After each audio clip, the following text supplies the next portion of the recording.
My name's Clay. I'm 22 live just outside a small town in Oregon in a rented single-bedroom apartment above an old barbershop. Nothing fancy, just something that works. I drive a rusty '07 Ford Ranger. Eat a lot of microwave dinners and crash early because I get up before the sun. I'm not in college, not some tech guy making money off a laptop.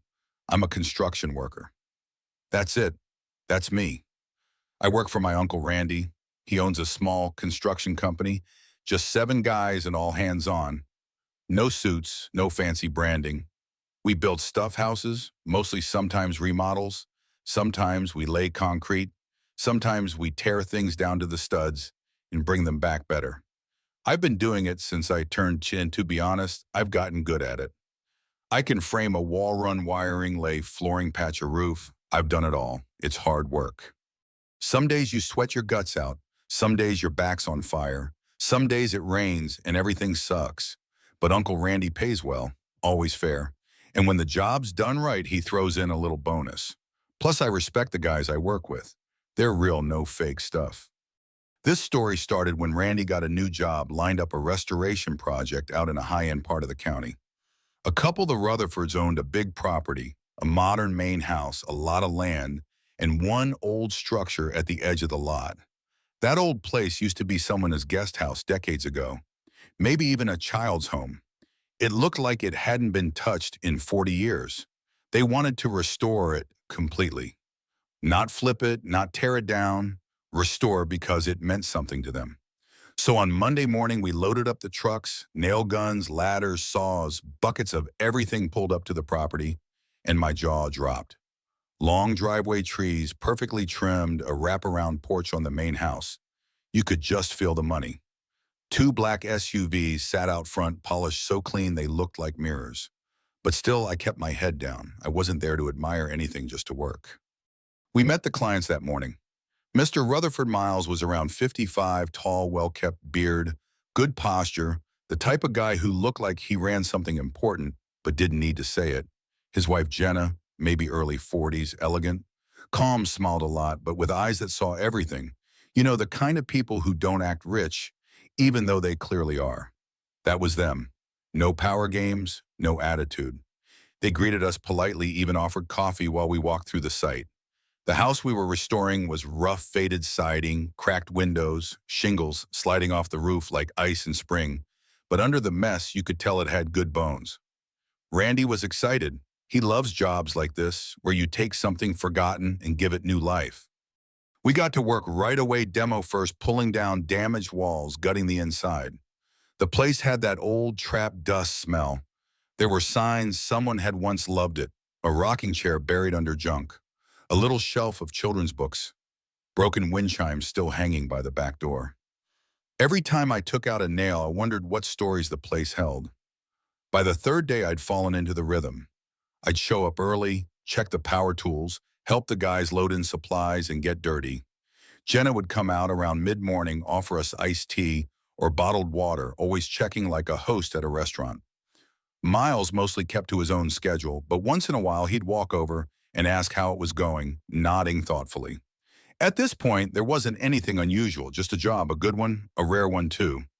Full restoration doesn't come around often. Randy made it clear we get this right, they'll refer us to all their rich friends. I believed him, so I kept my head down and did my job. That's how it all started. Nothing crazy, no warning, just a job like 100 others before. But that was before I saw her for the first time, and I had no idea how fast everything was about to change. It was a Wednesday, nothing special. We were on site by 7:15 a.m., same as usual. The morning was already warm and the air smelled like dust pine and coffee, that strange mix you get on job sites when you're halfway between sleep and sweat. I was under the back deck with a crowbar trying to loosen a rotted beam when I heard a voice say, "Hey, do you guys need anything? Water, coffee, something to eat?" I twisted my head up and saw her for the first time. She was standing just outside the deck, sunlight cutting across her face, blonde hair, tied in a low ponytail. Gray shirt with the sleeves pushed up, some kind of light linen pants, simple, comfortable. But she didn't look simple. She looked bright, like she didn't belong in a place full of dirt and sawdust. Her voice was soft but clear. Not nervous, not trying too hard, just real. I blinked. She looked directly at me and smiled, not flirty, not fake, just warm. I finally said, yeah, water would be great. Anything would be appreciated, actually. She nodded and said, I'll bring something out, then turned and walked back toward the house. I watched her go without thinking. That was probably the longest 3 seconds of silence in my life. When I stood up, Randy was leaning against the truck with a smirk on his face. You good there, Romeo? He asked, biting into a protein bar. Who was that? I asked, trying not to sound too interested. That's Leah, their daughter. She's back home for the summer, just finished her master's or some kind of degree. I don't know. She live here, not usually no, but she's around for now. I nodded like that somehow mattered. I don't know why I asked. Maybe because it felt like something had shifted in that moment, not huge, just noticeable. About 20 minutes later, she came back, a tray balanced on one arm, like she'd done it 100 times, bottled water, some paper cups, and a plate of simple sandwiches, ham and cheese on white bread sliced in halves. Nothing fancy, but it hit the spot. Everyone thanked her. I didn't say much. I just watched how she moved, graceful but not trying to be. She was wearing no jewelry, no makeup, as far as I could tell, but she looked like the type of girl who didn't need any of it anyway. Thank you, I said finally as I took a sandwich. She glanced at me, smiled again. You're welcome. That was it. No long conversation, no spark flying moment like in movies. Just a tray, a smile, and the kind of presence that leaves you thinking about someone long after they've gone. The rest of the day, I kept working like always, hammer, measure, cut, repeat, but my mind wasn't fully in it. I caught myself watching the back porch every now and then, like maybe she'd come back out. She didn't, not that day. Later, after we packed up the gear and locked the site, I asked Randy casually, are they usually this involved, the Rutherfords? They're decent people. Miles mostly keeps out of the way, but Jen's friendly. Leah's not usually here, though. Guess we got lucky, huh? He said with a wink. I didn't reply. I just stared out the truck window, the whole drive back to the yard, thinking about that moment under the deck. The smile, the calmness, the way she asked if we needed anything. Like she genuinely meant it. I'd seen beautiful girls before, some that would turn your head for sure, but Leah wasn't just that. There was something grounded about her, something that made her feel real familiar, even though I'd never laid eyes on her before. That night, after a shower and a bowl of instant noodles, I found myself pacing in my tiny apartment. My boots were still by the door. My tool belt sat slumped on the chair. I kept thinking I should have said more, but what exactly? Hi, I'm Clay, I breathed. Drywall dust for a living and drive a truck with one working speaker. I laughed at myself. Yeah, real smooth. I wasn't nervous. That's not really me, but I did feel something I hadn't felt in a while. Hopeful, like maybe this job wouldn't be like the others. Not because of the house, but because of her. And in that moment, I made a promise to myself, if I see her again, I'm not letting it pass. I'm going to talk to her, really talk to her, whatever it takes. The next few days went by in a blur of hammers, heat, and half-finished walls. We were making good progress. Demo was done, the subfloor was in, and we were starting to frame out the interior again. The old house was beginning to breathe. I like that part of the job when things start taking shape. You can look around and see where things are going, not just where they'd been. But my mind wasn't really in it, not completely, because every morning when we pulled up to the property, I'd catch myself looking toward the back porch, hoping to see her. And sometimes she was there just for a second, coming out of the main house with a coffee, or walking across the yard with her headphones in, but we didn't talk. Not after that tray of sandwiches day, just a few glances, maybe a little smile, and then she was gone again. I kept replaying it in my head, wondering what to say, wondering if I even should. One night after work, I was lying on my mattress, fan humming in the background, scrolling through my phone like I had something important to check. I didn't just trying to quiet the noise in my brain, and that's when it hit me. If I didn't do something, I'd regret it for real. Not because I thought I had a shot or anything like that, but because I'd never know and I couldn't stand not knowing. So I made a plan. Not a great plan, not even a real plan, just a sentence, a single sentence. I'd say to her the next time we'd cross paths, are you free tonight? That's it. No long intro, no trying to be clever, just straight up. The next day we were halfway through framing the living room walls when I saw her. She was walking out toward the detached garage with her mom carrying something in a box. Jenna went inside and Leah stayed back checking something on her phone. She didn't see me at first. I wiped my hands on my jeans, walked over casually like I wasn't internally sweating, bullets and said, "Hey." She looked up and smiled instantly. "Hey, how's it going over there? Good coming together faster than we expected." She nodded. My mom keeps saying how impressed she is. I smiled, half grateful for the compliment, half trying not to lose my nerve, and then I just said it like I practiced. "You free tonight?" Her eyebrows lifted slightly, and for a second she didn't say anything. I thought I blew it. I thought I made it awkward. But then she tilted her head, smiled a little wider, and said, "Yeah, what did you have in mind?" I blinked. "Maybe a walk or a bite somewhere in town." She paused. "Something casual."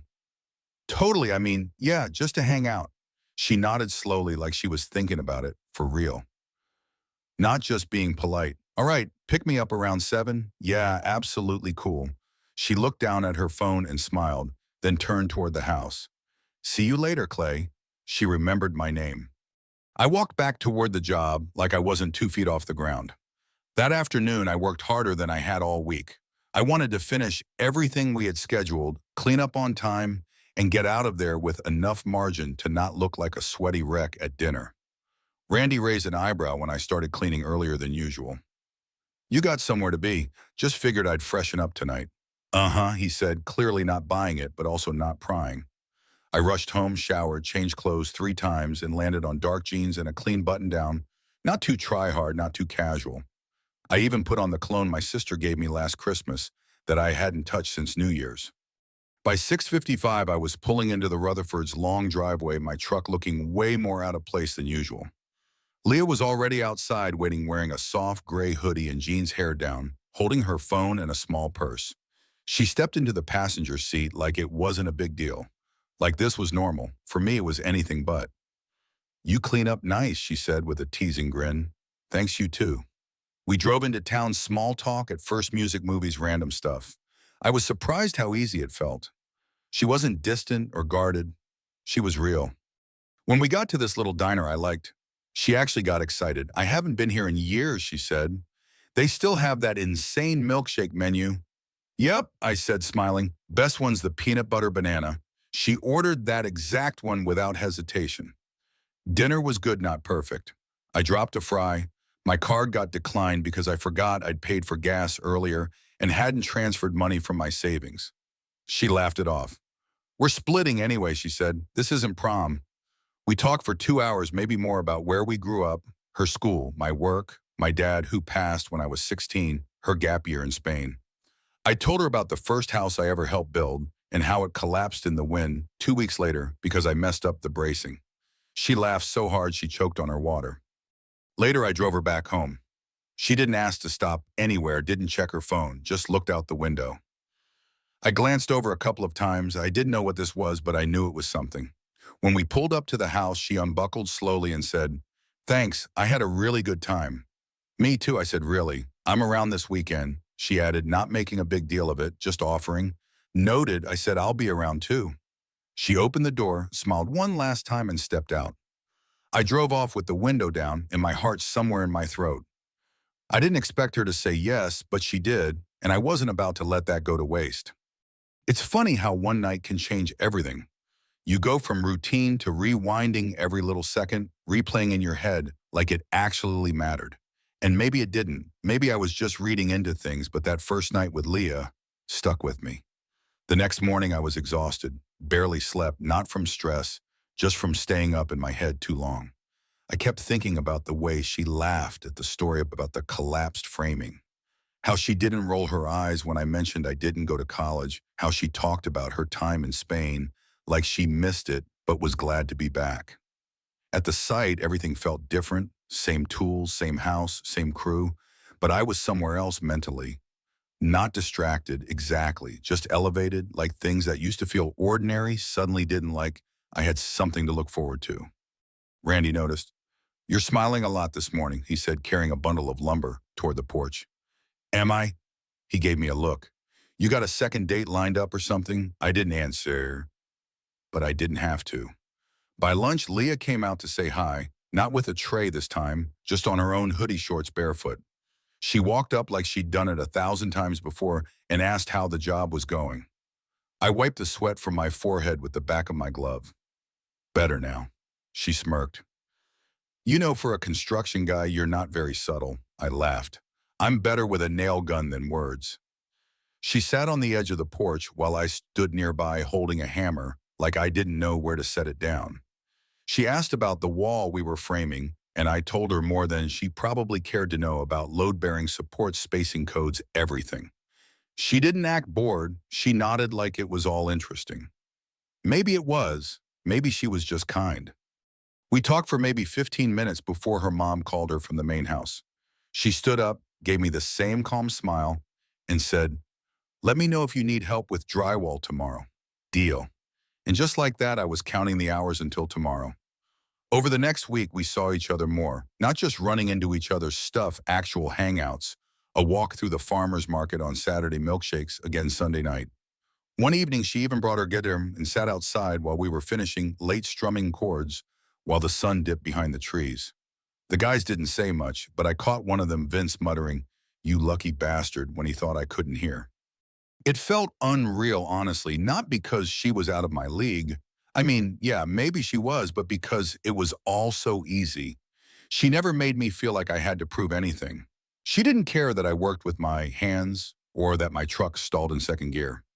She liked me for who I was, or at least she acted like she did, and I was all in. One night we were sitting in the back of my truck, watching stars from an open field beside her property. I was leaning against the cab. She had her legs tucked under her arms, crossed, in a hoodie, hair blowing in the breeze. She said, "You know I usually don't click with people this fast." "Same," I said. "I'm usually the guy holding the door open while someone else gets the date." She chuckled. "Well, this time you're the guy." I looked at her. "You're not just being nice, right?" She turned toward me and said quietly, "Clay, I don't do things I don't mean." That hit me harder than I expected. I wanted to kiss her badly, but I did not, because I didn't want to, because it wasn't the moment yet. I could feel it. Sometimes waiting is better than rushing. By the end of that week, the house restoration was nearly done. Few touch-ups left, paint detail work. Cleanup. Randy started talking about our next job, 2 towns over. I didn't want to think about it. I didn't want to leave this site, this rhythm, this thing that was slowly building between me and Leah. On Friday afternoon, she pulled me aside as I was packing up. "My parents are going out of town for a few days," she said. "Just thought I'd let you know." I raised an eyebrow. "Oh, yeah. Yeah, I mean, I'll be here if you're around." I smirked. "I'll find a way to be around." She reached out and squeezed my hand, quick, light, but it stayed with me the rest of the night. That weekend, we saw each other again and again. The more we talked, the more real it all felt, not some summer fling, not something based on looks or fun or proximity, something better, like I finally found someone who made me feel understood without saying much at all. By Sunday night, we were sitting on the steps of the old house we'd restored, looking at it like it meant something more now. And that's when she said it. "Do you think we should tell my parents?" I didn't flinch. I just looked at her and nodded. "Yeah, I do." She smiled, nervous, but happy. "Okay, tomorrow," I said, and I meant it. We told her parents on a Monday. I remember the moment clearly, not because it was dramatic, but because it wasn't. Leah and I stood on the back porch after work, the sky going soft and orange. Her dad, Miles, was coming back from his office with a tablet in hand, and Jenna was just finishing watering the garden. I could feel the sweat still drying on the back of my neck. I hadn't changed out of my work boots or wiped the dust off my jeans. Part of me thought maybe I should have looked more presentable. But Leah didn't care. She looked at me and whispered, "Ready," and I nodded. She called them over, no big speech, no stalling, just a simple, "We wanted to tell you something." She said it with that calmness she always had, not overthinking it, just honest. Miles looked at her, then at me. I straightened up like I was about to be interviewed for a job I didn't apply for. My palms were sweating. "We've been spending time together," Leah said, her voice clear, "and it's not just casual. I care about him a lot."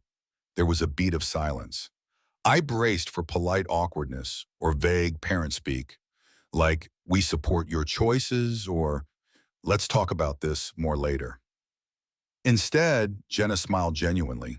She stepped forward and hugged her daughter, then turned to me and said, I had a feeling. You've been walking around with that look in your eyes. Miles nodded, arms crossed, then stuck out his hand. You've been solid since day one, he said. If she's happy, we're happy.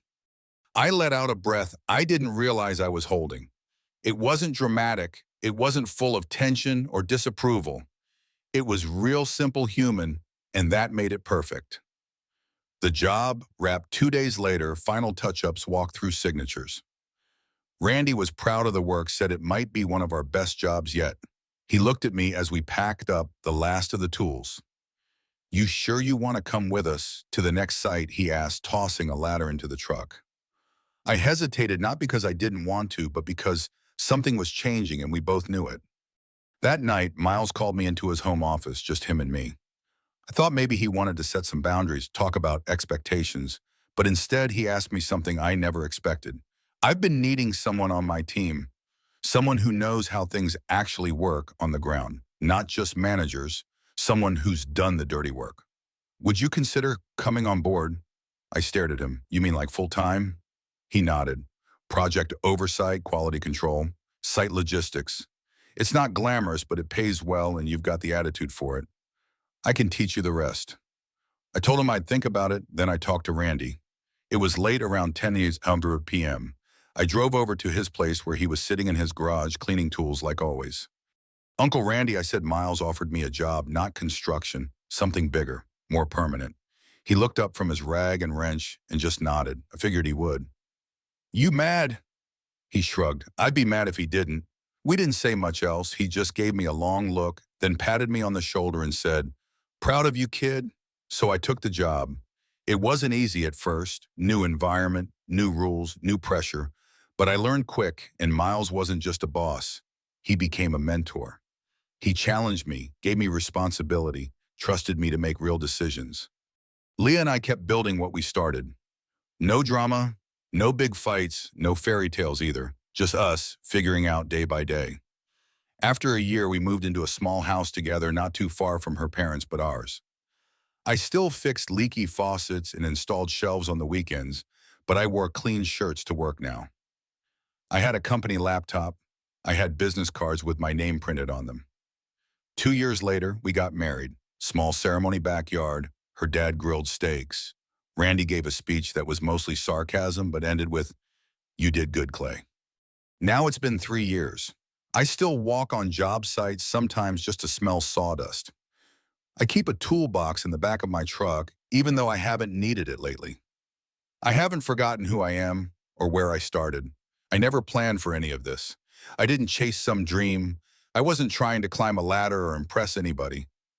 I was just a guy with a hammer in his hand and dirt under his nails, and then she talked to me. That's where it all changed, not because she saved me, but because she saw me.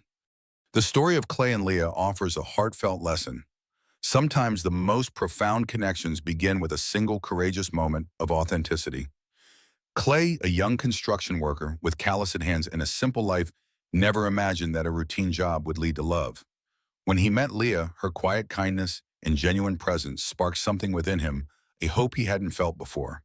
His decision to speak up, to ask her out, despite their different worlds, teaches us that taking a chance on connection, even when it feels daunting, can change everything. Leah's openness, rooted in seeing Clay for who he truly was, not his job or status, reminds us that love thrives on acceptance, not expectation. Their journey from shared milkshakes to a life built together shows that meaningful relationships grow from small, honest moments, not grand gestures. Clay's transformation from a laborer to a trusted professional underscores that opportunity often follows when we show up fully as ourselves. This story inspires us to embrace vulnerability, to see beyond surface differences, and to trust that the right people will value us for our essence. So take that leap, speak your truth, and let life surprise you. It might lead to a love that reshapes your world. Have you ever taken a chance on a connection that changed your life? Share your story in the comments. I'd love to hear it if this touched your heart. Subscribe and join our community for more stories of courage and love. Let's keep inspiring each other to live authentically.